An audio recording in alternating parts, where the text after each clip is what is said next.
انکار کرنے والے بھی یہ افسانے ہیں جی، اور جی بس افسانے ہیں جی، انا للہ و انا الیہ راجعون، رسول اللہ کے فرمائے ہوئے افسانے ہو گئے، آج افسانے نظر آتے ہیں۔ حتیٰ کہ آپ اندازہ کریں، حافظ ابن حجر نے التلخیص میں کہا ہے کہ حضرت عیسیٰ علیہ السلام کے آنے پر امت حقہ کا اتفاق ہے، دجال کے آنے پر بھی، اور اس مسئلے میں متواتر روایات۔ حضرت نواز صدیق حسن رحمۃ اللہ علیہ نے حجج الکرامہ، علامہ شوقانی رحمۃ اللہ علیہ نے التوضیح فیما تواتر فی منتظر الدجال والمسیح، علامہ شوقانی نے الاعلام بحکم عیسیٰ ابن علیہ السلام مستقل کتابیں لکھی ہیں حضرت عیسیٰ علیہ السلام کی آمد پر اور فتنہ دجال پر۔ اس آخری دور میں ہمارے حضرت شیخ علامہ ابن البانی رحمۃ اللہ علیہ، انہوں نے بھی مستقل رسالہ لکھا، اور شیخ البانی کہتے ہیں 40 صحابہ سے دجال اور عیسیٰ علیہ السلام کی روایات مروی۔ کتنے صحابہ سے؟ 40۔ متواتر کہاں رہا؟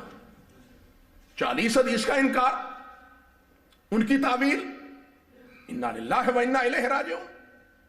اور پھر یہ اتنا خطرناک فتنہ، رسول اللہ فرماتے ہیں صلی اللہ علیہ وسلم کہ ہر نبی نے اس فتنے سے خبردار کیا اپنی امت کو۔ اللہ اکبر، ہر نبی نے۔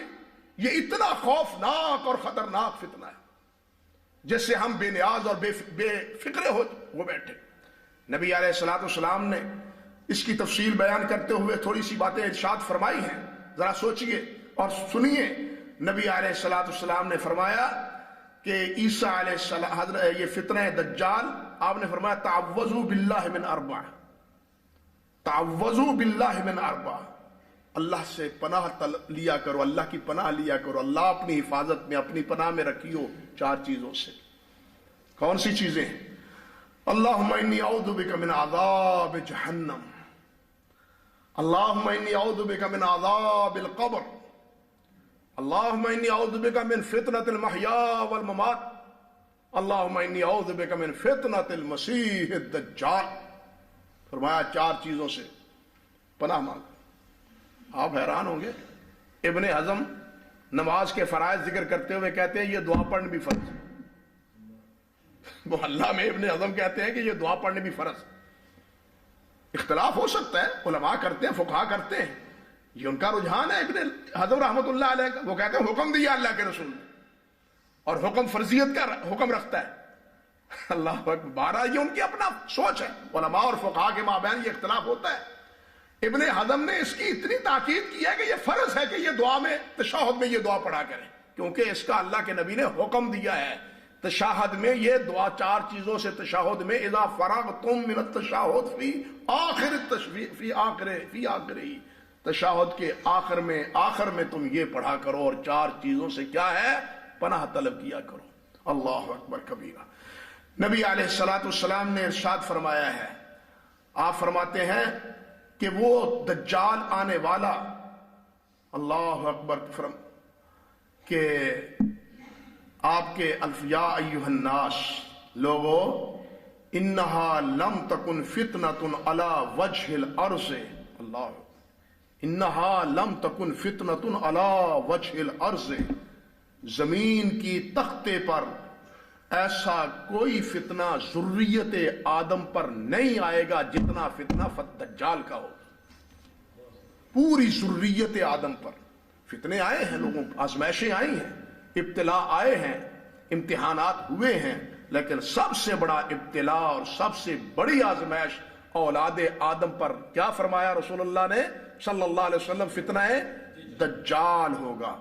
وَإِنَّ اللَّهَ لم يبعث نبیا الا حذر امته بالدجال، جس کو بھی اللہ نے نبی بنایا ہے، ہر نبی نے فتنہ دجال سے خبردار کیا ہے۔ اللہ اکبر، ہر نبی نے فتنہ دجال سے خبردار کیا ہے۔ فرمایا وَأَنَا آخِرُ الْأَنْبِيَاءِ وَأَنْتُمْ آخِرُ الْأُمَمِ، میں آخری نبی ہوں، تم آخری امتی ہو، میں بھی اپنا فریضہ ادا کر رہا ہوں، ذمہ داری نبھا رہا ہوں، اور تمہیں فتنہ دجال سے خبردار کر رہا ہوں جس طرح پہلے انبیاء نے خبردار کی ہے۔ یہ ساری تمہید بیان کرنے کے بعد پھر نبی علیہ الصلوۃ والسلام نے یہ بات فرمائی کہ وہ ایسا بدبخت ہوگا، پہلے نبوت کا دعویٰ کرے گا کہ میں نبی ہوں، پھر اسی پہ قانے نہیں ہوگا، آگے بڑھ کے وہ کہے ربوبیت کا دعویٰ کرے گا کہ میں رب ہوں تمہارا۔ اور ربوبیت کے لیے کیا ہے؟ وہ انسان کو لوگوں کے سامنے دو ٹکڑے کرے گا، دو ٹکڑے کر دے گا۔ دو ٹکڑے کرنے کے بعد کہے گا قوم بیزنی میرے حکم سے کھڑے ہو جاؤ، وہ آدمی کھڑا ہو جائے گا، زندہ ہو جائے گا۔ اس سے پوچھے گا تیرا رب کون ہے؟ رسول اللہ صلی اللہ علیہ وسلم نے فرمایا کہ شیطان وہ انسان کی شکل میں آ کے کہے گا کہ اس کا رب تو ہے، اس کا رب کون ہے؟ تو ہے۔ اور لوگ دیکھ رہے ہوں گے یہ کتنی بڑی آزمائش، کتنا بڑا فتنہ۔ پھر اسی پہ نہیں، اللہ رب العزت کے پیارے پیغمبر نے فرمایا وہ لوگوں کے فوت شدگان کی قبروں پہ لے جائے گا ان کو، آؤ میں تمہیں دکھاؤں اپنی ربوبیت کا ثبوت، اپنے رب ہونے کی دلیل۔ ہاں بھائی تیرے باپ کی قبر کون سی ہے، تیری ماں کی قبر کون سی ہے؟ ان کو کہے گا کہ اٹھو میرے حکم سے قبر سے۔ اس کے والدین اٹھیں گے، قبر سے اٹھیں گے، بتلاؤ تمہارا رب کون ہے؟ جس کو تم کہتے ہو وہ تو تمہیں نظر نہیں آتا، میں تمہیں نظر آتا ہوں۔ دیکھو زندگی موت میرے ہاتھ میں ہے، زندگی موت میرے ہاتھ میں ہے، میں مارتا ہوں، میں کس زندہ کرتا ہوں، مرے ہوئوں کو میں، اللہ نے مار دیا، میں نے، جس کو تم اللہ کہتے ہو اس نے مارا ہے، میں نے زندہ کر دیا۔ میری ربوبیت میں کوئی شک رہتا ہے؟ اعوذ باللہ من الشیطان الرجیم۔ پھر نبی علیہ السلام نے فرمایا کہ وہ ہوا کو حکم دے گا ہاں بھائی بادل لے آؤ، برسو بارش، زمین کو کہے گا انگوریاں نکالو، پھل نکالو، سبزہ نکالو، جناب بے آب و گیا زمین جو ہے لہلہا اٹھے گی۔ بتلاؤ یہ کام کس کے ہیں؟ اور رب کے علاوہ کوئی اور یہ کام کر سکتا ہے؟ میرے رب ہونے میں کوئی شک ہے؟ نہیں۔ نبی علیہ السلام نے فرمایا باوجود اس کے کہ وہ ایک آنکھ سے اندھا ہوگا اور اس کی پیشانی پہ کافر لکھا ہوا ہوگا اور مومن کو اس کا کافر لکھا ہوا نظر آئے گا، مومن کو کافر لکھا ہوا مومن کو نظر آئے گا۔ اللہ اکبر۔ اور مومن جب اس کی اس کرتوتوں کو دیکھے گا تو پھر کہے گا، صحیح مسلم میں ہے کہ تم تو وہی دجال ہو جس کی خبر نبی کریم حضرت محمد رسول اللہ نے دی تھی صلی اللہ علیہ وسلم۔ اندازہ کیجئے کتنا خوفناک۔ آج کرامتیں دیکھ کے ہم تو اپنا ایمان کھو بیٹھتے ہیں۔ کیوں بھائی یہ حقیقت ہے یا نہیں؟ ایک وہ جو نماز نہیں پڑھتا، ایک وہ جو پاکی پلیتی کا اہتمام نہیں کرتا، ایک وہ جو اللہ کے نبی کی سنتوں کی بغاوت کرتا ہے اور اس کے ساتھ کتے لڑاتا ہے، اس کے علاوہ سور لڑاتا ہے، شکار کرتا ہے جانوروں کے ساتھ، ہم آج اس کو اپنا مرشد اور رہنما بنا بیٹھے۔ یہ ہو رہا ہے یا نہیں ہو رہا آپ کے سامنے؟ بتاؤ۔ جب یہ ہمارے ایمان کی کیفیت ہے تو دجال آ کے سب کچھ یہ دکھائے گا تو اس کو اپنا رب نہیں مانیں گے تو کیا کریں گے؟ سوچئے ذرا، اللہ کے لیے سوچئے۔ جو فریفتہ ہے اور جن کی نگاہیں خیرہ ہو جاتی ہیں کس پر؟ کرامتوں پر، وہ صاحب کرامت ہے۔ بزرگوں نے کیا کہا ہے؟ کرامت نہ دیکھو، استقامت دیکھو۔ بات سمجھے ہو؟ کرامت نہ دیکھو، کیا دیکھو؟ استقامت۔ اللہ نے کرامت کا مطالبہ نہیں کیا، اللہ نے استقامت کا تم سے مطالبہ کیا۔ بات سمجھے ہو؟ اس کرامت نہیں دیکھنی تم نے، اور کرامت سب سے زیادہ دکھائے گا دجال۔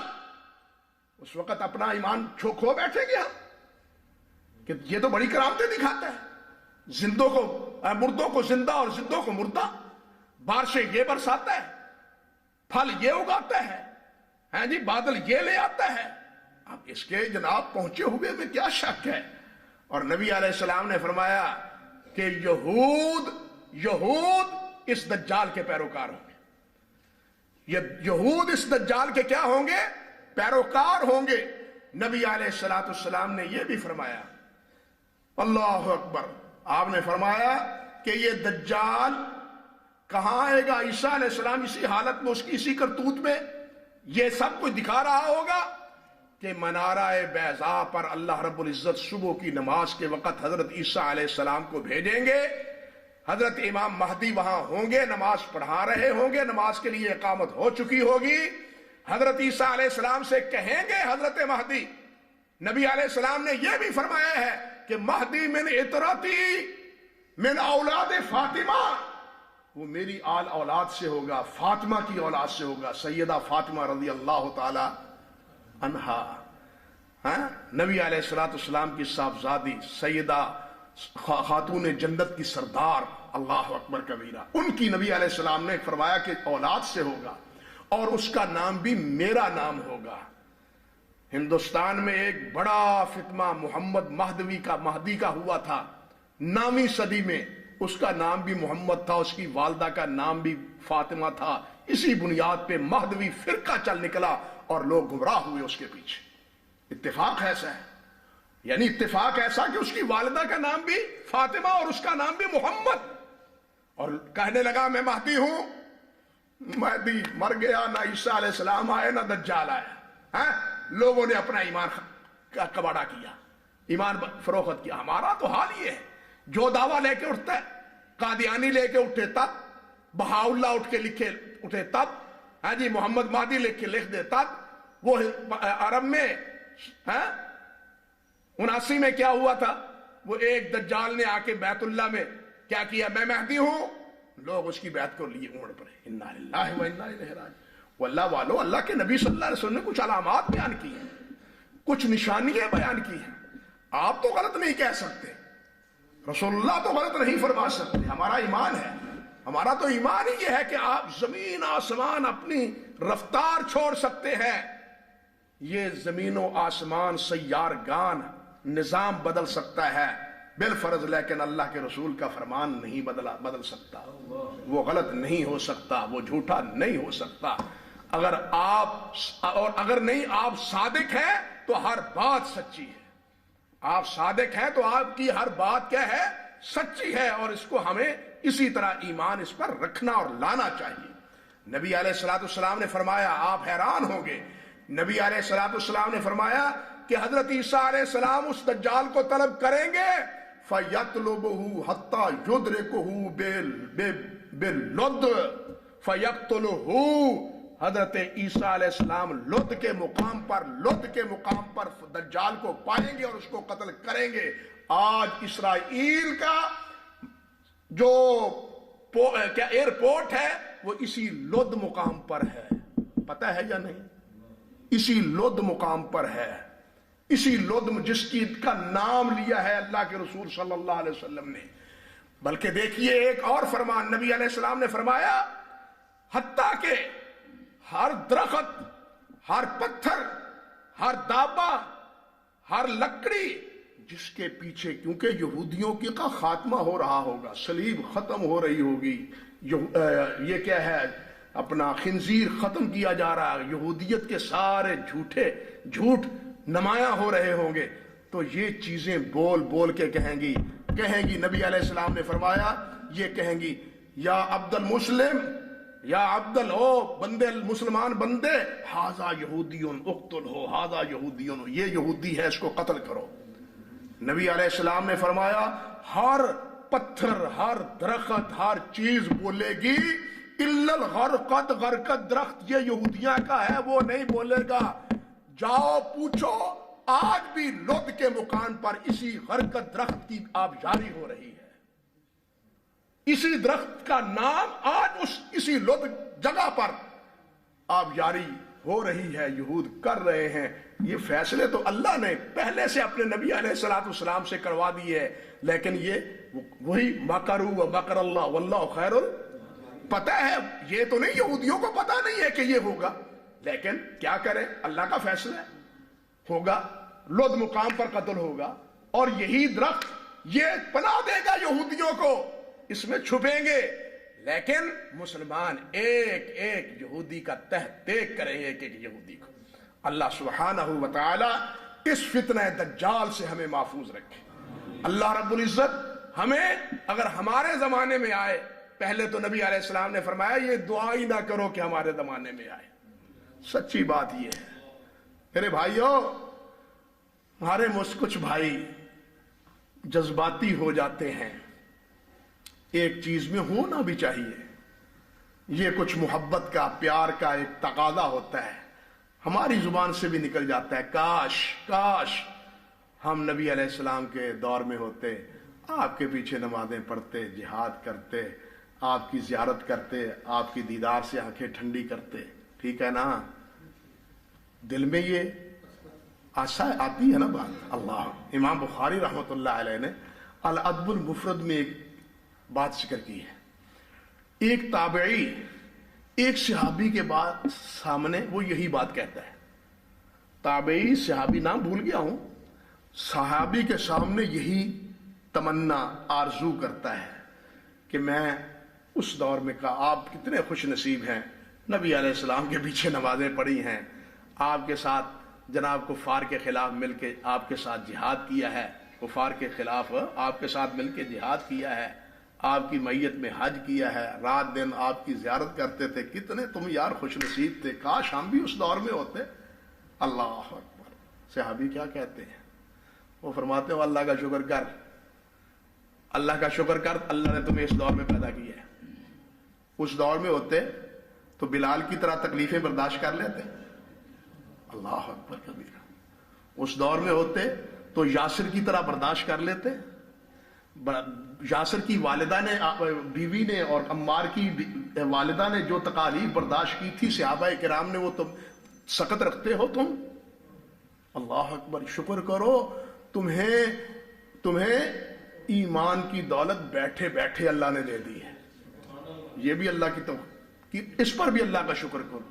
اس لیے اب ہم اس وقت ہوں تو جناب حضرت عیسیٰ علیہ السلام کے ساتھ ہوں، پتہ نہیں اس وقت ہوں گے تو کیا بنے گا، کس امتحان میں مبتلا ہوں گے۔ اللہ اس امتحان سے بچائے جس سے خبردار اللہ کے رسول نے اور سارے انبیاء نے کیا ہے، پتہ نہیں اس کا کیا انجام ہونے والا ہے۔